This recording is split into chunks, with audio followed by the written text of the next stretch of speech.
हरे कृष्णा दोस्तों, कैसे हैं आप सब? ठीक ठाक, बढ़िया। चलो, बहुत अच्छी बात है। अच्छे रहिए और मैं भी अच्छी हूँ। जैसा कि आप सबको पता है कि 7 सितंबर को है जन्माष्टमी, हमारे नंदलाल यानी कि श्री कृष्ण जी का जन्मदिन। वैसे तो भगवान हमेशा प्रकट होते हैं, बट जन्माष्टमी को सभी कोई सेलिब्रेट करता है एज अ बर्थडे। बट प्रभु हमेशा प्रकट होते हैं, उनका जन्म नहीं होता, वो प्रकट होते हैं। तो बात भी श्री कृष्ण के बारे में होगी, श्री कृष्ण की बाल लीलाओं के बारे में, क्योंकि अपने बचपन में उन्होंने बहुत सारी शैतानियाँ की हैं, बहुत सारी लीलाएं की हैं।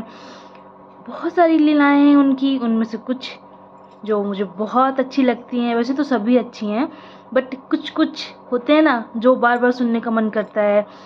उन्हीं स्टोरी में से कुछ स्टोरी में लाई हूँ जो मैं आप लोगों के साथ शेयर करूँगी। अच्छी लगे तो बताना, पहले से पता हो तो भी बताना, ठीक है? बट वही पुरानी बात, अगर चैनल सब्सक्राइब नहीं किया है तो कर देना, वीडियो लाइक कमेंट शेयर कर देना, बस इतना ही करना है। और ये सब एकदम फ्री ऑफ कॉस्ट है, तो कर देना, ज़्यादा कुछ नहीं करना। तो चलिए बढ़ते हैं स्टोरी की ओर। हाँ, तो ये जो कथा है इसमें ऐसा आता है कि कान्हा जी बहुत ही मासूमियत से, बहुत ही चालाकी से एक गोपी को मूर्ख बनाते हैं, ठीक है? उससे माखन लेते हैं, अपने दोस्तों को खिलाते हैं, और फिर बाद में जब वो पकड़े जाते हैं तो उसी गोपी को डराते भी हैं। अब वो कथा क्या है, चलिए पूरी सुनते हैं, ठीक है? तो कथा ऐसी है कि बचपन में हमारे नटखट से कान्हा एक गोपी के घर पहुंचते हैं एकदम मॉर्निंग हुई थी, सुबह सुबह। और गोपी के दरवाजे में कोई नॉक करता है, ठीक है? तो गोपी गेट खोलती हैं, देखती हैं कि सामने कोई और नहीं, नंदलाल खड़े हैं, यानी कि कान्हा जी खड़े हैं, कृष्ण जी खड़े हैं। अपने उनके बाल फैले हुए हैं, आंखें मर रहे हैं, उबासियां ले रहे हैं। तो गोपी ने कहा, अरे कान्हा, इतनी सुबह सुबह यहाँ कैसे? तो अब जब कान्हा जी ने गोपी की बात सुनी तो बड़ी मासूमियत से बोले, अरे वो मुझे तो मेरी मैया ने भेजा है। मैया ने भेजा है? गोपी ने बोला, मैया ने इतनी सुबह सुबह तुम्हें क्यों भेजा? क्या? हाँ, देखो ना, मेरी तो नींद भी पूरी नहीं हुई है अभी, मैया ने मुझे आपके पास भेजा है, क्योंकि आज हमारे घर में कुछ संत आ रहे हैं, ऋषि मुनि आ रहे हैं, साधु संत। उनके लिए माखन चाहिए, बहुत सारा काम है, मैया बाकी के कामों में व्यस्त है, तो वो ताज़ा ताज़ा माखन नहीं निकाल पाई, इसलिए उन्होंने आपके पास मुझे भेजा है। गोपी ने कहा, अच्छा? कान्हा जी ने फिर कहा, हाँ, मैया बोल रही थी आप ना बहुत स्वादिष्ट भोजन बनाते हो, माखन, बहुत स्वादिष्ट माखन बनाते हो, इसलिए मैया ने मुझे आपके पास भेजा है। मैया तो ये भी कह रही थी कि पूरे ब्रज में आप जितना स्वादिष्ट माखन कोई नहीं बनाता, इसलिए आपसे मैं माखन लेने आया हूँ। तो आप मुझे एक मटकी माखन दे दो, उसकी बल्दी मैया बाद में, यानी कि जब संत चले जाएंगे उसके बाद मैया आपको 2 मटकी माखन दे देगी। तो जब गोपी ने कान्हा जी के मुंह से ऐसी प्यारी प्यारी बातें सुनी तो वो तो एकदम खुश। अरे वाह! नंद जो पूरे ब्रज की रानी हैं, उन्होंने मुझे माखन के लिए बोला है। उनको मेरा माखन अच्छा लगता है, जबकि वो खुद इतना स्वादिष्ट माखन बनाती हैं, उनको मेरा माखन अच्छा लगता है। गोपी तो एकदम खुश है, बहुत प्रसन्न की, वाओ, मेरा माखन अच्छा लग रहा है। उन्होंने क्या किया, गोपी जी ने क्या बोला कान्हा जी से, अच्छा अच्छा तुम रुको यहीं, अभी मैं माखन लेके आ रही हूँ, अभी अभी मैंने नया एकदम ताज़ा ताज़ा माखन बनाया है, मैं तुमको लाती हूँ। कृष्ण जी ने देखा कि वो तो अपनी योजना में सफल हो गए। उनका, ठीक है, आप ले आइए, मैं यहीं पे आपकी प्रतीक्षा करता हूँ। अब गोपी जाती है अंदर, बहुत ही खुशी खुशी, बहुत ही अच्छे से वो एक की जगह 2 मटके माखन लेके आती है। बहुत ज़्यादा खुश थी और माखन लाके कान्हा को देती है, बोलती है, ये लो माखन, एकदम अभी ताज़ा ताज़ा माखन मैंने बनाया है, एक की जगह 2 मटकी माखन ले जाओ। और माखन के साथ गोपी मिश्री भी दे देती है कि मिश्री भी देना संतों को, वो बहुत ज़्यादा खुश होंगे। और अपनी मैया को धन्यवाद बोलना कि उन्होंने मुझे सेवा का मौका दिया। कृष्ण जी तो अपनी चालाकी में, अपनी जो उन्होंने योजना बनाई थी माखन की, उसमें वो सफल हो गए। ठीक है। अभी भी लेकिन पूरा नहीं हुआ। कृष्ण जी जब माखन ले लेते हैं तो वो फिर से बोलते हैं गोपी से कि मैया सही बोलती हैं, आप बहुत दयालु हैं। देखिए, आपने एक की जगह 2 मटके माखन दिए। माता तो सही बोलती हैं, आप बहुत ज़्यादा दयालु हैं, बहुत अच्छी हैं, और मैं घर जाऊँगा और शीघ्र ही आपके ये मटके लौटा दूँगा।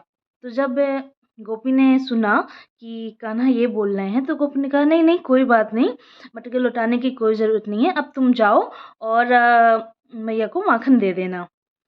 अब ये बोल के गोपी ने अपना दरवाज़ा बंद कर लिया, वो अपने काम में लग गई। कृष्ण जी हैप्पी, एकदम खुश कि योजना सफल। पास में ही उनके फ्रेंड्स खड़े हुए थे, जो उनके फ्रेंड्स थे, यानी कि मित्र, जिनके साथ वो मिलके माखन चुराया करते थे। उन सबको बुलाते हैं, आ जाओ आ जाओ आ जाओ, माखन खाते हैं। अब सब आ जाते हैं। योजना तो सफल हो गई थी, यानी कि यशोदा माता ने कोई माखन नहीं मंगाया था। ये सब कृष्ण जी की, कान्हा जी की योजना थी, माखन लेके अपने दोस्तों के साथ शेयर करके खाने की। ठीक है, लीला थी। तो जब सबको बुला लेते हैं, बैठा देते हैं, सबको माखन देते हैं, मिश्री देते हैं और खाने लगते हैं। खाते खाते उन्हीं सखाओं में से एक बोलता है कि कान्हा, ये सही नहीं है कि हम जिसके यहाँ से माखन लिया है हमने, हम उसी के दरवाजे में बैठ के माखन खा रहे हैं। कहीं अगर उसको पता चल गया ना तो बहुत पिटाई पड़ेगी। चलो थोड़ा दूर चल के माखन खाते हैं।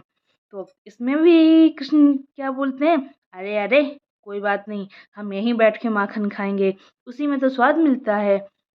ठीक है, अब सब बच्चे अपना माखन खाने लगते हैं। साथ में जो मिश्री दी थी वो भी खा रहे थे, तो मिश्री की जो कुटर कुटर की आवाज़ आती है वो गोपी को अंदर सुनाई देती है। तो उसे क्या लगता है, इतनी मॉर्निंग मॉर्निंग लगता है बंदर आ गए हैं, अब इन बंदरों को भगाओ नहीं तो पूरा आंगन खराब कर देंगे। तो वो आती है बाहर देखने बंदरों को। जैसे ही वो देखती है कि वहाँ तो बंदर है ही नहीं, कृष्ण हैं, कृष्ण से एक सखा हैं, और सब के सब माखन खा रहे हैं, फैला भी रहे हैं, खा भी रहे हैं, उनके मुंह में लगी। अब गोपी को सब योजना समझ में आ जाती है कान्हा की। अब उसको गुस्सा आता है, वो गोपी बोलती हैं, कान्हा तुमको शर्म नहीं आती, तुम झूठ बोल रहे थे कि मैया ने माखन मंगाया है, तुमने इतनी चालाकी दिखाई, झूठ बोला। रुको अभी मैं बताती हूँ, तुम्हारे इन दोस्तों को भी बताती हूँ, इन बंदरों को भी बताती हूँ।